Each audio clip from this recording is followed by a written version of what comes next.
for people to gather here as we wait for this presentation of machine learning from MIT. So I'll just wait maybe 5 or 10 seconds more as we all gather.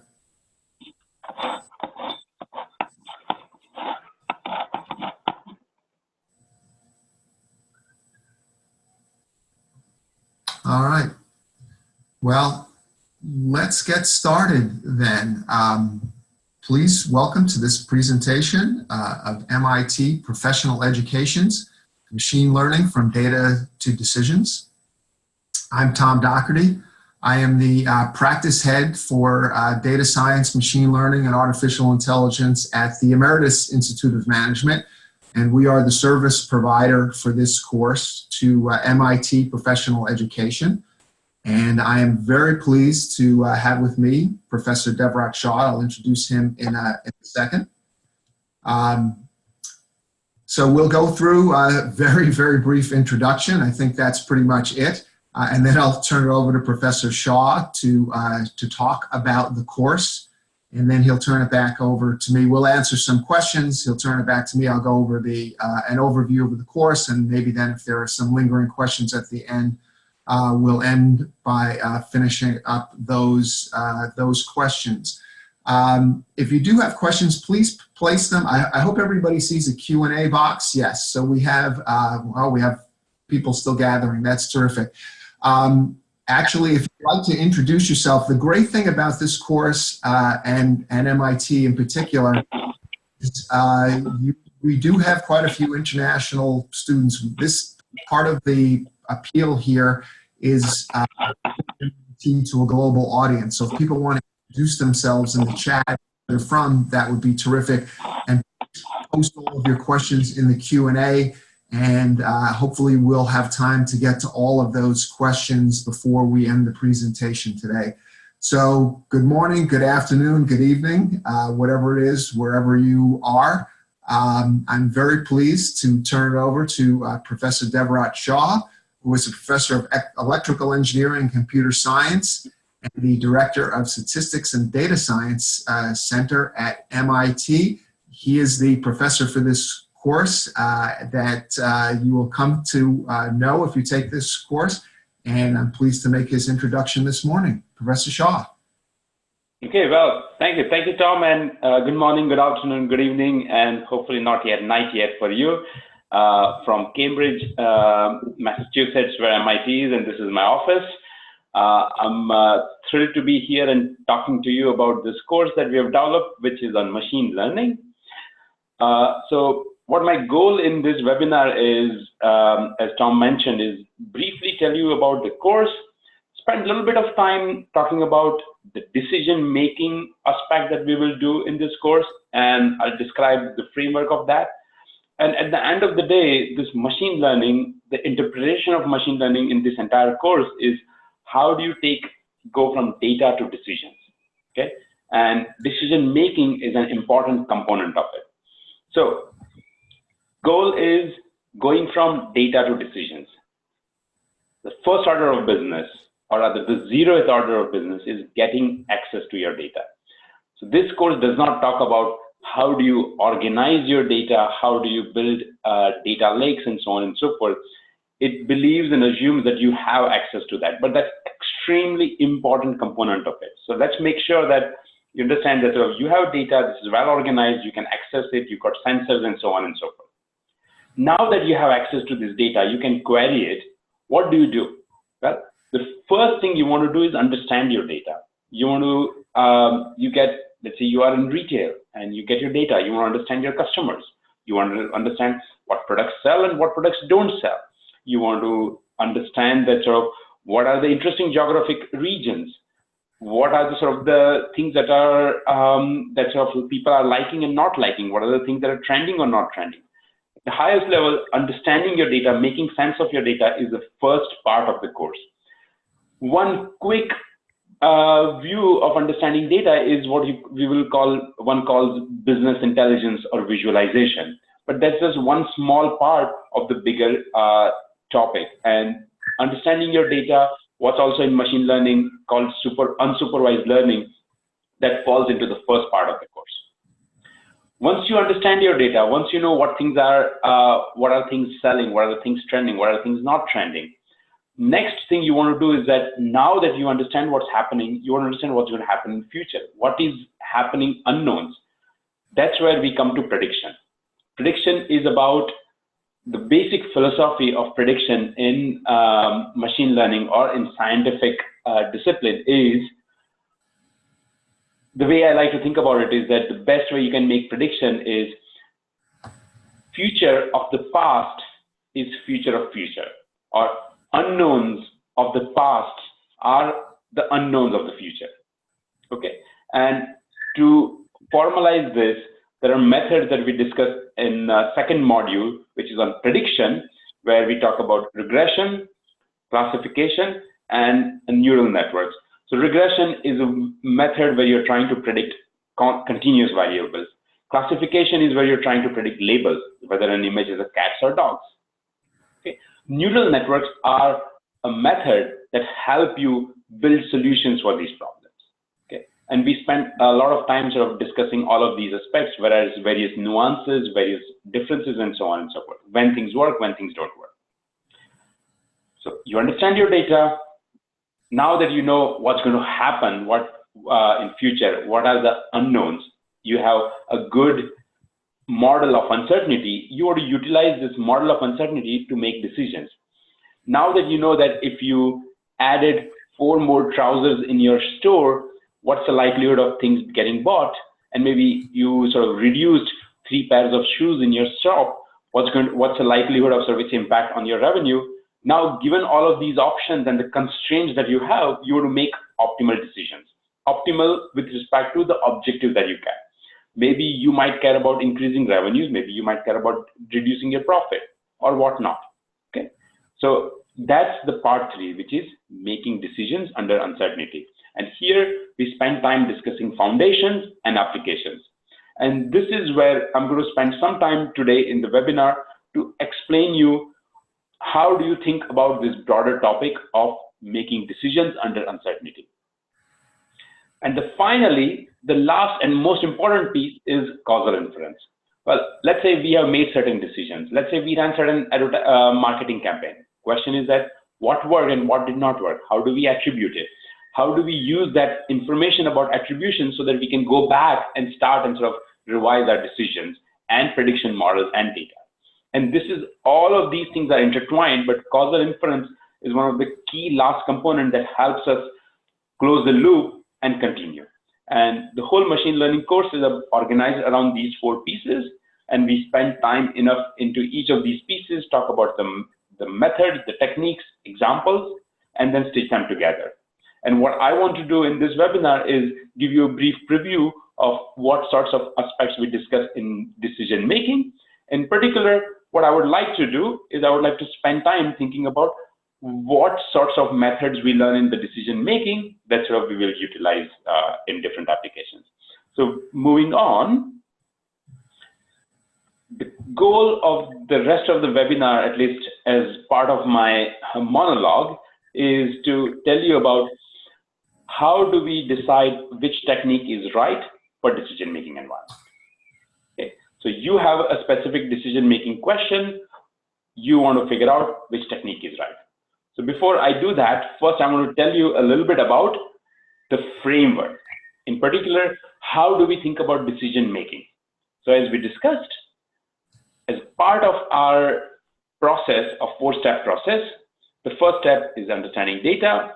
Second step is building predictive model. And now that we've built the predictive model, we are ready to make decisions.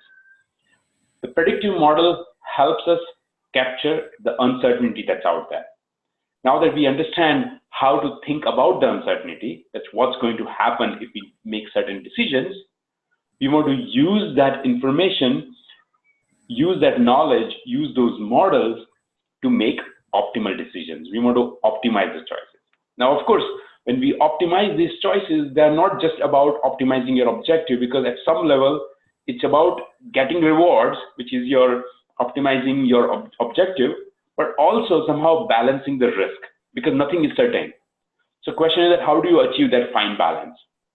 And as you think about all of these things, one of the first order things that you must think about in any decision making scenario is that no decision has only limited impact. Any decision that you take has impact in immediate future, but has also long-term impact. So here's a conversation that I was having recently with a corner coffee shop that has opened up around our institution where my office is. And I was just having coffee, and then sort of I was speaking with the proprietor, and implicitly she was talking about this as follows, right? She was saying that, one of the things that she worries most about is to make sure that they never serve any of their customer more coffee than they usually serve. Because let's say today they serve me a little bit more coffee and I might be very happy with that today. But tomorrow their standard is not to serve that little bit more coffee. And so every other day I will be very unhappy. So just sort of now think about that simple example, but in any decision-making scenario that you're thinking about, that is, it's not just about short-term, it's about long-term. And that's why it has to be, one has to sort of take these decisions very, very carefully. Another thing, and which is one of the most important intellectual challenge that one has to address as one makes decisions, especially in very limited data environment, is to worry about how do you balance exploration and exploitation. Here I'll give you another of my favorite example. So I've got a young daughter. I really like blue sweaters for her, but I went online and I was trying to buy sweaters for her, and everywhere all I can find is pink sweaters. Go to stores, again, all you can find is pink sweaters. The point is that I'm ready to pay maybe 10% more, maybe 15% more to get her one blue sweater. Problem is that the way we have understood that most people want pink sweaters for their girls, and hence nobody wants to manufacture blue sweaters. Nobody has even tried to put them out to see how much is the demand out there. Maybe the demand would be worth, with an extra 10% charge, totally worth it to produce small amount of them. Okay? Again, for this, one has to explore. And unless exploration is done right, it's very difficult. Now that we understood the key aspects of decision making, that is, it's about predictive model, it's about optimizing with respect to the objective, and trying to take care of this long-term, short-term objective, as well as balancing the exploration and exploitation. Let's try to put all of these things together and understand this more formally through a proper framework of decision making. And what I'm going to describe you next is very simple framework. It's somewhat surprising, and as you will find more and more surprising if you end up going through the course or you learn this somewhere else, is that this extremely simple framework is extremely powerful. It's over-encompassing most applications that you will see. So the two nuggets of this frameworks are agent and environment or state. Agent is the one who takes action. Agent is the decision maker. Agent could be the algorithm that is making an automated decision. Agent could be the autonomous car driving system. Okay. Environment captures the uncertainty. It's represented through some state. It's the state that you as an algorithm, you as a decision maker, you as an autonomous car driver understands, senses, captures it, okay? And that's your state. And what you want to do is, whenever you are taking an action, environment gives you reward. You are driving and you take a wrong turn, and reward, actually it's a negative reward that you crash, okay? You are driving and you balance your system right, and that's a good thing because you are in a good steady state driving position. Okay, so with that, let's try to understand a little bit more about dynamics. So in any reasonable system, one way to think about it is there is a notion of time. Every time you, as an agent, decision maker, algorithm, driving system, take an action, continue doing what you're doing, take a left, take a right, slow down, speed up, etc. Those are all actions. You take that action. Action has impact on environment or state, which is what you're perceiving, so on and so forth. For example, you're driving and there's a car ahead of you. Maybe your perception says that because you sped up, your distance has reduced or increased, and so on and so forth. That that translated into the reward you are earning based on that action. The reward would be immediate reward, but of course you are collecting this reward over time, and what you care about is how are you collecting this reward over time. Okay, and the way you design these decision-making system is, well, there are a variety of historical data that you might have that actually tells you that what actions you took, what the environment was, what reward you collected, so on and so forth. And you collect this whole history. Based on that, you train your system, learn it well, and then based on that, you come up with your policy or algorithm or system that tells you at any given point of time, whatever recent history you've seen, how do you make your decision. So with that, let's take this framework and make it super concrete in the context of playing chess. So let's suppose I want to design an automated chess player, the one that beats Garry Kasparov or Vishwanath Anand or whatnot. Okay, how do I do that? Well, I can't do that on day one. I need a lot of data. So let's assume we have a lot of data.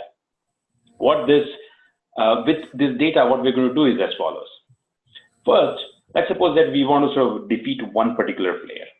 Okay, so let's say that one particular player is Vishwanath Anand, amazing player, grandmaster, etc. Has been world number one, not now, but has been. And based on all the game playing things that I have seen historically, from that I will build a predictive model. The predictive model would tell me the following, that if the chessboard position is something, and if I as an algorithm, I as a game player, took this, I moved this pawn or made this move or made this action, what would be Vishwanath Anand's next move? And it will tell me, well, there's a chance that he would move queen, there's a chance he would move rook, and so on and so forth. Okay, and that will be my predictive model. Now, using this predictive model, in some sense, what I would like to do is make my action right now so that eventually tells me how environment, that is Vishwanath Anand counter move happens. And then based on that change, I will either maybe lose piece or retain piece, and that will be my reward. And then I will continue gathering it. And eventually, maybe when I get checkmate myself or Vishwanath Anand, that will sort of be a huge gain for me if I checkmate him, or a huge loss for me if I lose it. And this is how I'm thinking of chess playing framework fitting within agent, action, environment, reward setup. Okay. But again, as I was describing you, and I'm giving you a hint, as one way to think about building such a system, you need a good model, a good predictive model of understanding what would Vishwanath Anand do as the sort of based on the historical data that we have. Let's take another example. Example is retail, going back to pink sweater. So how do I as a retailer decide what sorts of sweaters to sell? Well, over years, I have had historical data in terms of transactions and whatnot that helps me decide a model where it says that, well, I'm a retailer for next 15 days or for next 3 months or for next year, I decide to buy so many sweaters. Okay. And then once I buy that sweater, environment, which is my prospective potential customers who walk in and buy or not buy sweaters, which changes my inventory. And this change happens daily, monthly, etc. And that leads to me getting reward or losses. Reward because people purchase things, losses because I have to, clear them out or whatnot. And that's how sort of system works.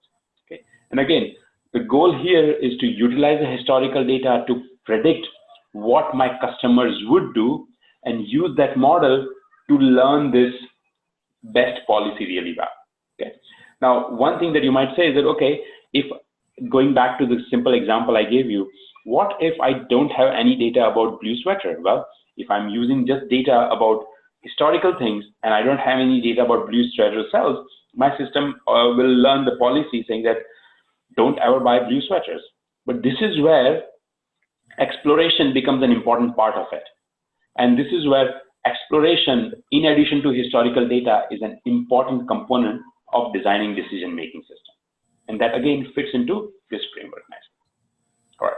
So moving on now, what I want to do in next few minutes or so is that now that we understand the framework at the highest level, I want to tell you if you have a scenario of decision making in front of you, and you want to decide which of let's say methods that we're going to learn in the course. How do you use that? And for that, what I want to do is I want to divide the space of all decision making into roughly four parts. It's like a 2 by 2, and this is 2 by 2 based on what I would call state dynamics and information rate, or amount of information that's available. Okay, so again, there's two possibilities. Your very high dynamics of state, not high dynamics of state. High information rate, low information rate. Okay, high state dynamics means things are changing every time you're taking an action. Low state dynamics means maybe state is not changing much. State is changing slowly. High information rate means I've got lots of data that I can use to make my policy learning. Low information rate is I've got very little data. That is, as I'm taking an action, I'm learning about the environment. So let's sort of parse through these 4 examples or 4 scenarios one by one.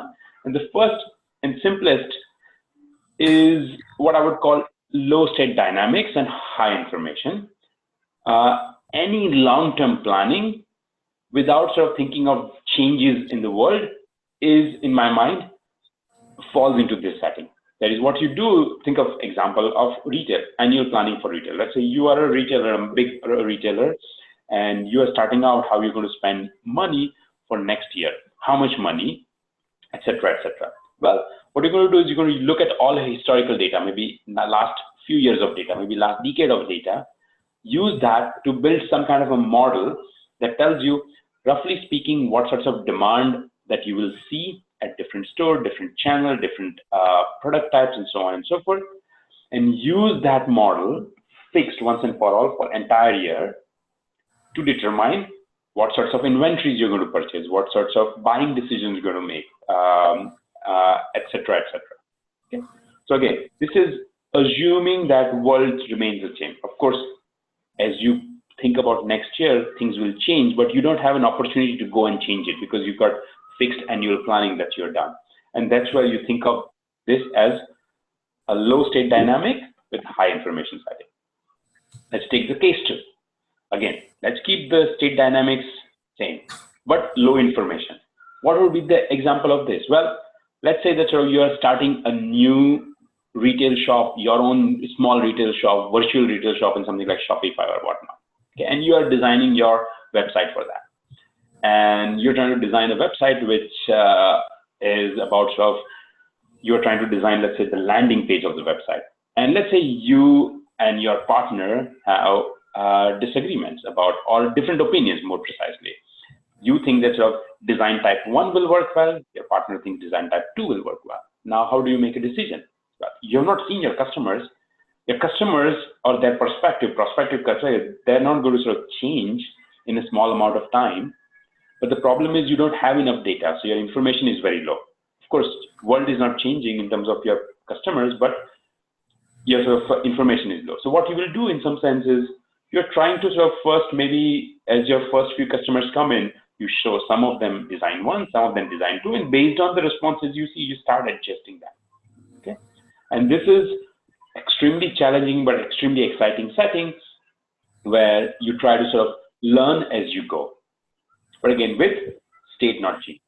So that's scenario 2.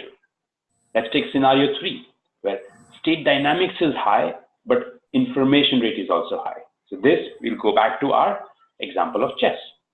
Again, an example of chess with a known player. And this is where, again, my example of, let's say you want to design a system that defeats Vishwanath Anand only. Okay. In that case, what you will do is, given all the historical information you have about Vishwanath Anand, you will learn a great model and use that model to train your policy. Of course, in this system, every time chessboard position changes, your state is changing. And that means you will take different decisions. Your decision has to be your state or board dependent, but information is high and state dynamics is high. And let's take the 4th example, which is in a sense most challenging one, which is very high dynamics of state and extremely low information. This is like put example 2 on steroids. This is what that is. Okay. So this is a situation where imagine you are designing a policy for playing chess with completely unknown opponent. As you are playing with the opponent, you are learning more and more. Okay, so information is coming in, but information rate is really low, and state is changing because every time you move upon, your board is changing. So these are the 4 examples. And again, if you ever come across any of the decision-making question, the thing I would like you to think about is think of what the state is. Think of how much amount of data or what is the rate at which you're receiving information. Now put yourself as an agent. Classify yourself into one of these 4 scenarios. Once you do that, then go and use the method that we discussed in the course for each of the scenario settings. Okay. So with that, let me hand it over back to Tom, and then we'll take it from there. Yes, terrific. Thank you, Professor Shah. Let me, I'll take a little break here. We have a few questions that I'll give you. Then I have a little bit to present, and if people can think of questions at the end, that would be fine as well.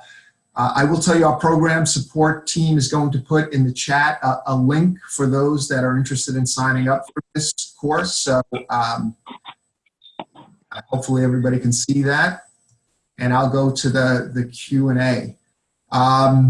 We have another question on financial services. So the course, as you probably get the sense, is industry agnostic, but certainly there are lots of applications of machine learning in financial services. Professor Shah, do you want to address any of that? You mean the questions from the chat? No, well, I'm actually looking in the Q&A. So any useful learning prediction for financial data?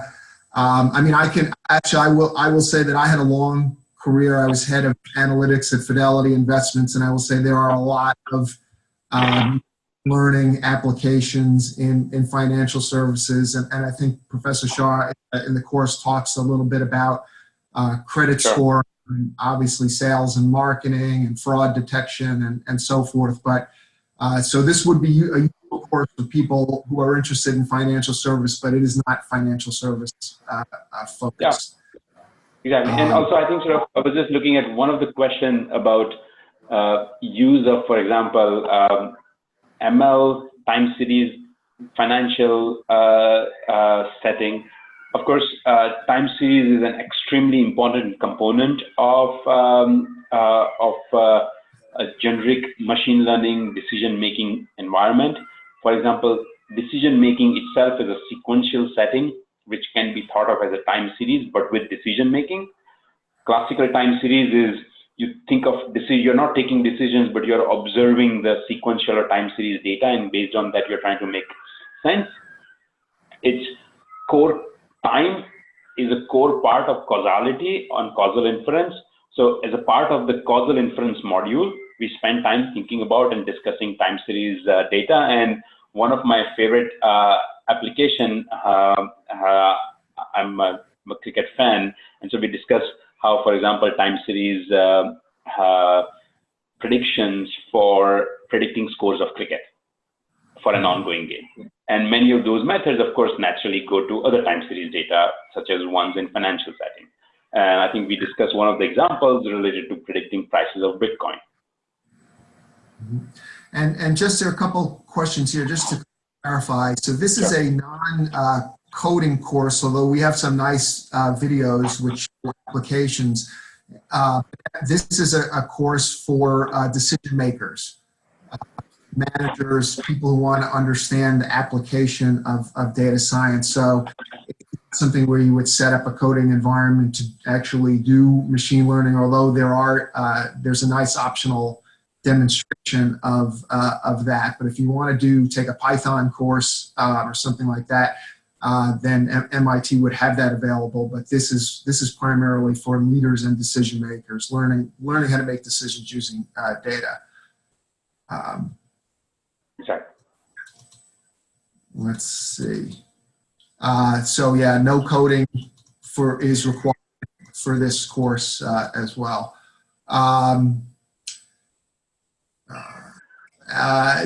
applications, yes. Well, actually, if you have Professor Shaw, you want to talk about some of the applications. I think you do have healthcare applications that you talk about in this course.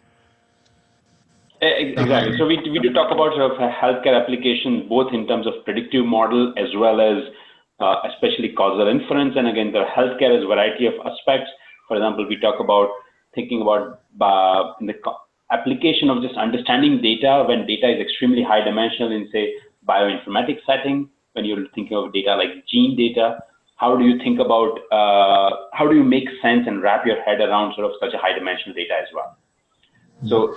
So all aspects are very, very relevant in a broadly healthcare biosciences space, and we discussed all of them in each of the modules. So this course is a certificate course from MIT. It is not, to my knowledge, part of a degree program at MIT. Are you going to learn how to generate a predictive model in this course? Well, we demonstrate in this course how to do that. However, as I said, it's not a coding course.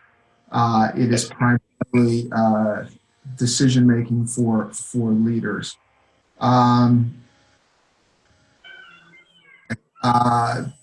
Professor Shaw, do you think neural networks and other variation? Well, let's see. Do you think that neural networks are going to be the most commonly used techniques? So, what are the most commonly used techniques that you go over in this course?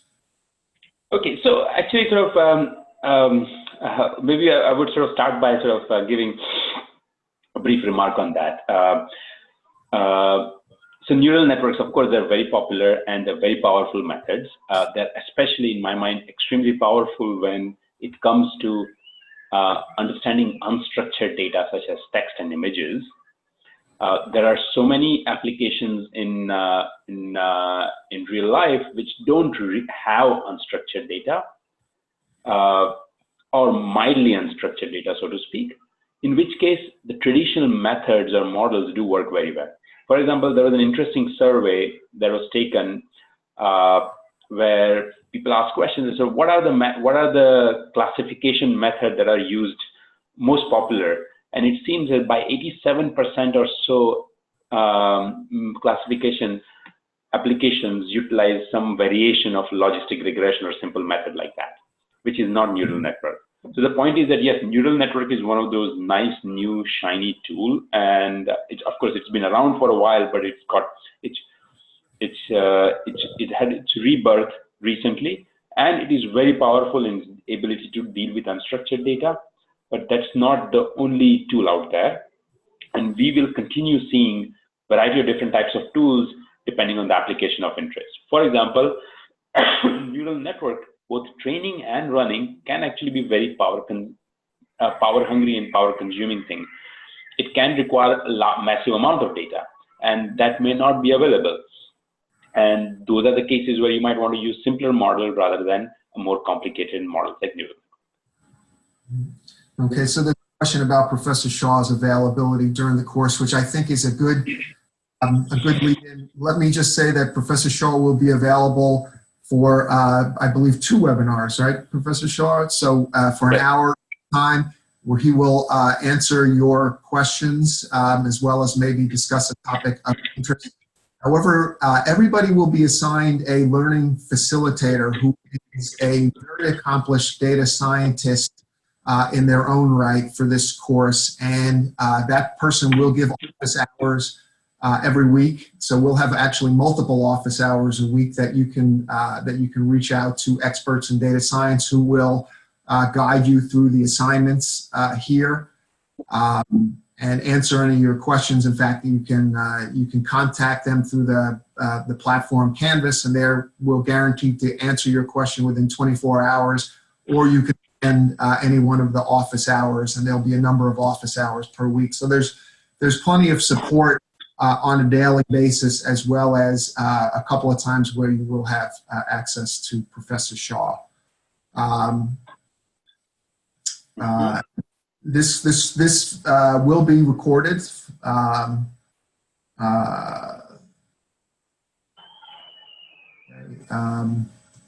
I guess, I don't know, do we have an example, Professor Shaw, of government sector that you go through? Sure. So I think sort of so government, of course, is very broad. So let me take sort of one of the sort of the aspect, which is, let's say, policy making. So think about you want to decide on a policy. You want to decide on a policy like gun control, and you want to understand whether gun control has an impact on crime rate. And again, whichever side of the debate you and I are a priori, the whole purpose of this course is to allow you to have data-driven approaches that are scientific, that you can use to determine what's possible and what's not possible. Now, one way to think about doing or determining whether gun control has impact on a crime rate in a positive or negative way is what I would call do some experiment. One experiment could be, let's say I'm in Massachusetts, and for whatever reason, Massachusetts decides that, okay, you know what, it's worth giving a try to do a trial for a year where we actually impose a gun control and see what happens to the crime rate. We do that for a year goes by, and let's say crime rate went up. And if crime rate went up, somebody might say, hey, you know what, gun control didn't work. Somebody else on the other side will say, well, you know what, actually, it was the economy that went down or something else. On the other hand, if crime rate went down, one could reverse the argument. Point is, there is no way to win or no way to lose or no way to decide, more importantly. Now, this is a really interesting intellectual challenge. Question is, how do you answer that? And we discuss a method to answer this through what I call synthetic control in the course, and then sort of explain how to think about it systematically. So this is one style of broad government sector application you can think about. But again, as I'm describing this policy, you can also imagine that this is exactly the type of decision that you as a business unit, or you as a, let's say, a service provider or enterprise software.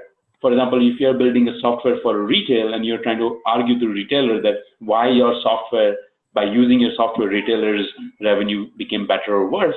Again, this is exactly the type of scientific question you want to answer. Okay. So, question for someone who's a head of IT, I guess a number of for some of these people, it seems like if you're head of IT, I don't know if you're really looking for a more technical coding course or a decision-making course.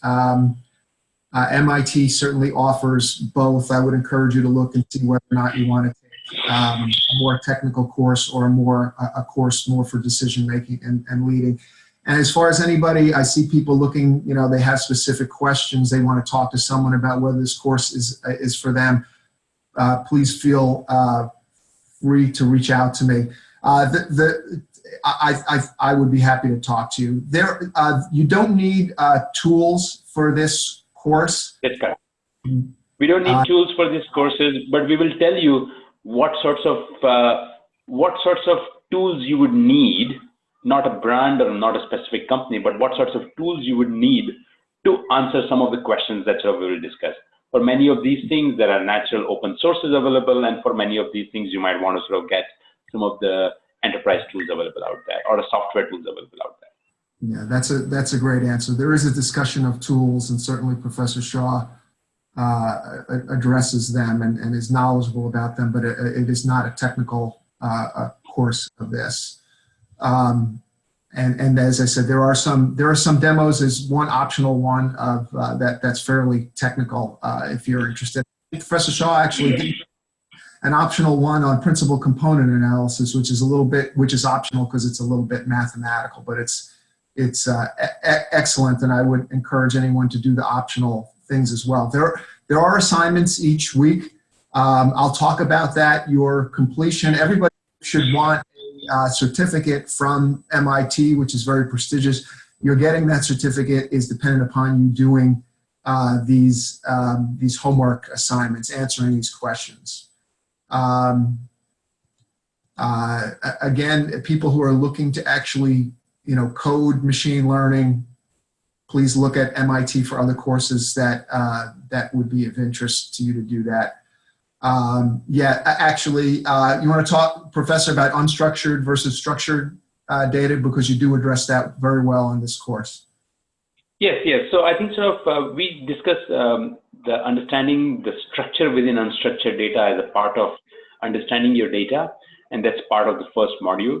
That broadly would fit into the domain of what I would call unsupervised learning. And there are many ways to think about aspects of unsupervised learning. On one hand, thinking about just numbers and then sort of thinking of it as a what I would call a systematic model through probability distribution. On the other hand, thinking about your unstructured data, which is a collection of text documents, and then how do you sort of think about, let's say, uh, building topics around them. And again, sort of one of the examples that we discuss is, let's say, if you are an online retailer with a massive number of vendors coming to your website and trying to uh, sell products, and they want to classify what their product is. Well, I might come in and say my product is denim, and you might come and say it's jeans. How do I know that? How do I classify them correctly within the ontology of products? And especially this is super hard when you have 100 million of products and hundreds of thousands of vendors. This is exactly the type of question that maybe Wikipedia has as it's trying to cluster its document, just like how libraries do. So doing these in an automated manner, understanding for unstructured data, these are all the things we discuss in the course. And again, another thing that's related is high dimensional setting or big data setting, where think like your data in genes, and each individual genes is think of million dimensional vector. How do you make sense of that? Again, we discuss how to sort of do those things as well. Okay. And a lot of online courses on machine learning. Yes. So this course is focused on use data to make decisions. Again, everybody has to decide whether or not they want to take a strategic course. This is an excellent strategic course. If you want a tactical coding type course, then there are a number of those, and I'd be happy to talk to people about those. But certainly, the MITPE website certainly has lots of information on that. There is not this is an 8-week course, so there is no capstone project for this. There's really not there's not a time for a capstone project. And as I think I said earlier, Emeritus, we are simply the service provider. We provide all the support for this course. This is an MIT course. Professor Shaw is MIT professor, but we will provide the support for this course. Yeah, it would be nice to have a capstone project here, but again, it's 8 weeks. We do have capstone classes. The capstone itself would take up almost all of the time for this course here.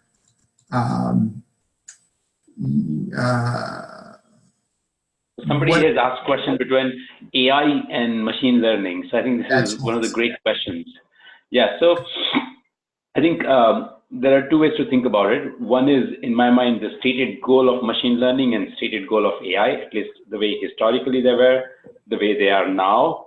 And so let me sort of spend some time discussing a bit of a history here. So AI, at least historically and even now, their stated goal is build artificial intelligence, that is build artificial creativity, putting it other way, build artificial humans. And humans mean two things in my mind. One is mind, and second is muscle, okay? And that's what AI tries to do. That is, if you can drive car well, AI should be able to drive car well. If you can play chess well, AI should be able to play chess well, and maybe better than you. So that's what AI has been trying to do. And again, there's a mind part and there's a machine part. On the other hand, machine learning, as we discussed, is about going from data to decisions in my mind.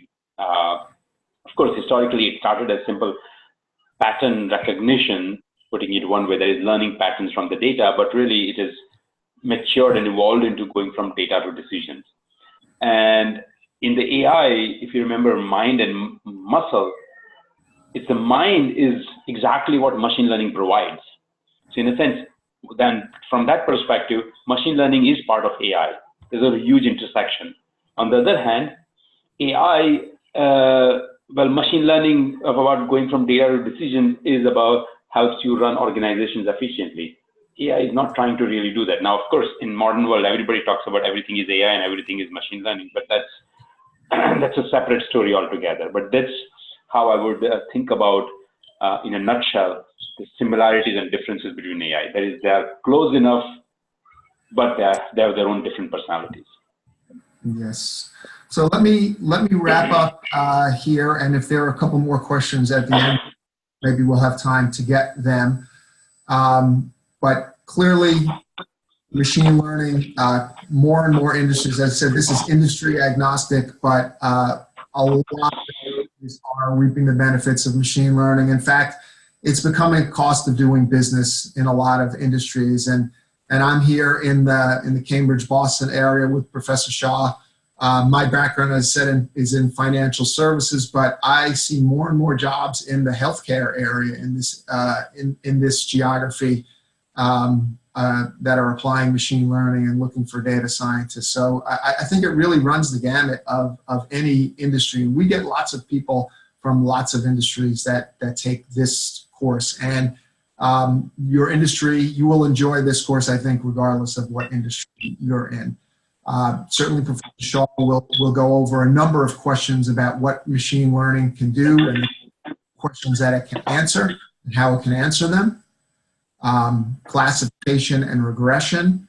The key, Professor Shah already addressed some of these issues. Classification being logistic regression or linear regression are the most commonly used techniques. They are kind of the the hammer and wrench of the data scientists, and lots of good examples in this course.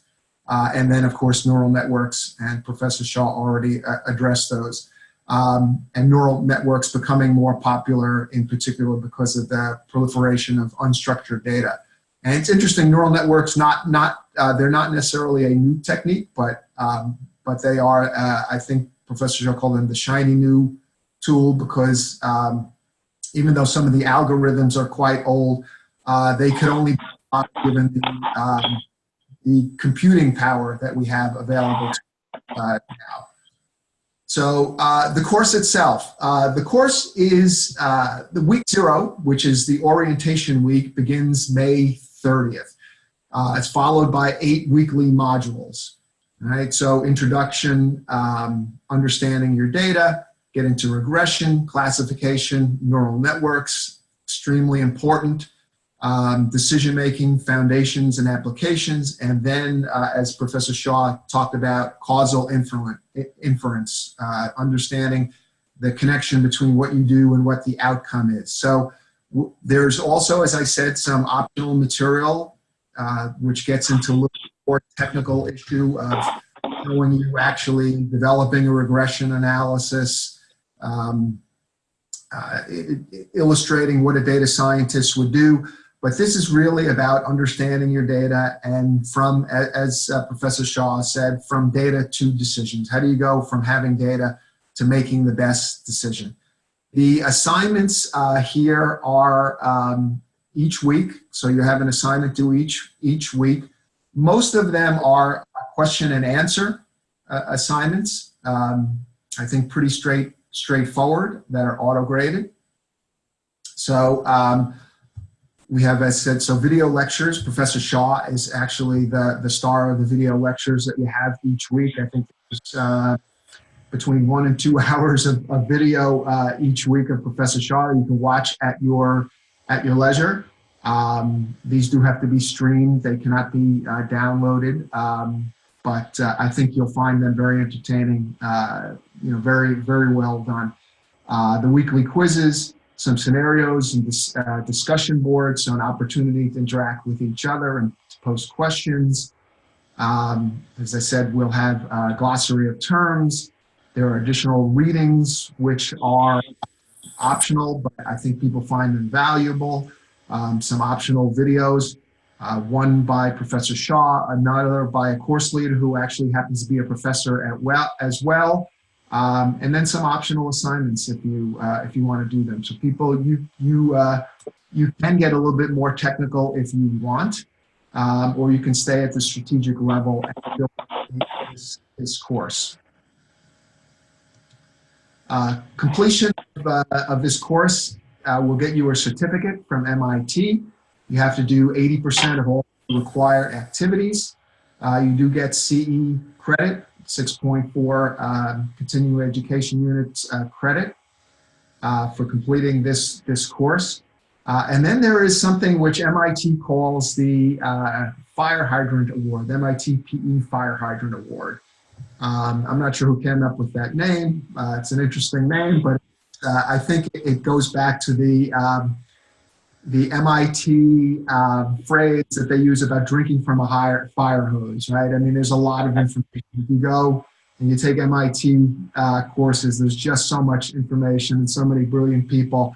But those that can deal with that and do that well will get a Fire Hydrant Award. I think there'll be a couple that will be awarded halfway through the course, and then a couple more at the end of the course. And you will get a digital certificate, which indicates that you are one of the more outstanding participants in this course. Your learning facilitator will recommend that to you. And I would encourage you to get to know your learning facilitators. As I said, you do have access to Professor Shaw for some Q&A during this course, but on a daily basis, your learning facilitator will really be the person that guides you through this course, and that person's mission is to make sure that you have all the tools to get to that 80% completion rate and get your certificate. It's not viewed really as a test, but a mission to give you all the information as much as possible. And that learning facilitator, their mission is to give you the information to get that 80%. We like to see everybody complete this and get their certificate. That's ultimately the goal.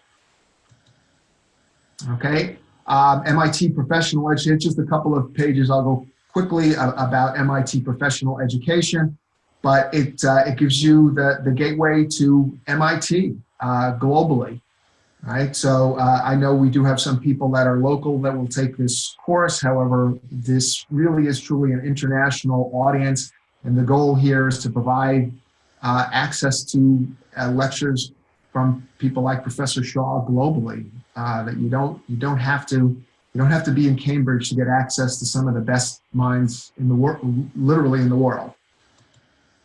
Okay, the MIT Professional Education is part of the School of Engineering, although this is not really, I think Professor Shaw said it's not really an engineering type course, but it has been part of the School of Engineering since 2002. Faculty taught. Professor Shaw is actually part of the faculty at MIT. These are non-degree programs for professionals. Quite a few, 1,500 short programs per year are offered. So if this is not the right course for you, I think there's a good chance you're going to find something. This is not a custom program, but there are opportunities for advanced study, custom programs, and international programs as well. So with that, I think I'll go back and see if we have a few more questions. I see a few more pop in because we have just a few more minutes. So let's see if anything has popped up. As I said, I think if you look in the chat, you'll see information about signing up for the course. So I think so. There are a few questions that came up in the healthcare and pharmaceutical, and maybe I can sort of answer a few questions there, if that makes sense. Sure. Yeah, so I think sort of, I'm going to sort of give a few quick examples, but hopefully that will give the flavor of the type of things that are both done within the course in terms of application, as well as more importantly, how far the reach of the methods that we learn in the courses. So simplest and very classical thing in, let's say, drug design or clinical trials is what one would call randomized control trials. It's been a very well-established protocol. Everybody understands it. And if you're from pharmacy, you definitely know this. And this, just understanding sort of why that, why that works, what are its implications, what do you get out of it, that's part of a causal inference 101, and we'll discuss that. More interestingly, you want to control for different covariates, etc., where you cannot fully do randomized control. Maybe you want to do a little bit of personalized drug design. This is where a variation of randomized control with synthetic control and the features come into play, and some of those things we discuss in the course. You think about understanding, let's say, gene data, and then try to use that to do inference. First thing you want to do is that you want to take this very high dimensional data and then come up with a low dimensional representation that you can use for the predictive methods. And some of those aspects we discuss as well in the course.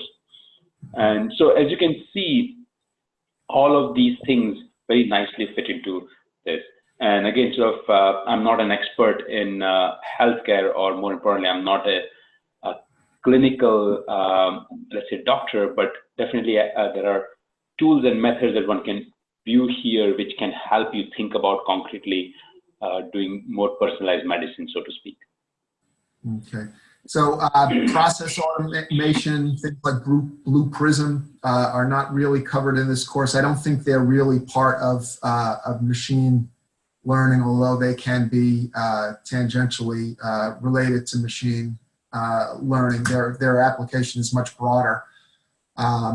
So it's not a process automation course. Oh, the live webinars. So there are a couple of them. Yeah, I don't know. Professor Shaw, do you know, do you have dates for your live webinars? I think the dates are decided. I don't remember top of my head, but they're decided. And I think the times are chosen so that we can have broader coverage across different continents. Yeah, this is someone in Europe. I think Europe is fine because most of the things are early in the day, and certainly I think it would work well for Europe. And the learning they actually will have a number of learning facilitators on this course. I think 5 or 6, and each one will have an office hour every week, and you can attend any one of those office hours, and they are spread out so that they are convenient. I mean, we certainly realize that we have a global audience here, and they're spread out so that you can actually find one that works for you depending on where you are. But you can also reach out to the learning facilitator and try and schedule some individual time with him or her.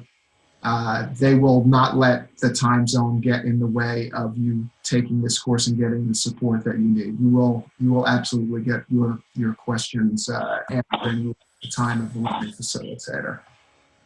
So I think that's about it. I don't know if there are any other questions. I'll give everybody one last second to see if there are any other questions, but I think we can close it out. It's almost the hour anyway. We're just a minute or so early, or 2 minutes early, but I want to thank everybody for attending.